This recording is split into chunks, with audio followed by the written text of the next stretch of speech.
हम सुना है जंगलों का भी कोई दस्तूर होता है।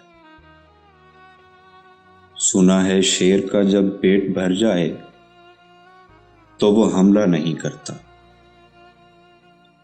दरख्तों की घनी छांव में जाकर लेट जाता है। हवा के तेज झोंके जब दरख्तों को हिलाते हैं तो मैना अपने बच्चे छोड़कर कौवे के अंडों को परों से थाम लेती है।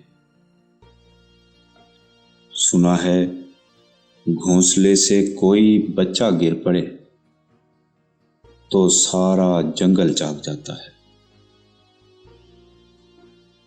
सुना है जब किसी नदी के पानी में बहे के घोंसले का गंधमी रंग लरसता है तो नदी की रूपहली मछलियां उसको पड़ोसन मांग लेती हैं।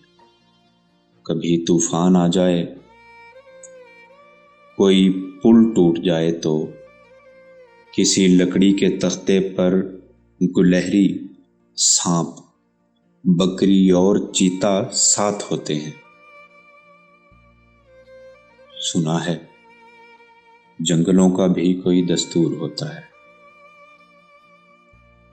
खुदावंदा जलीलो मोतबर, दानाओ बीना मुंसिफो अकबर, मेरे इस शहर में अब जंगलों ही का कोई कानून नाफिज कर।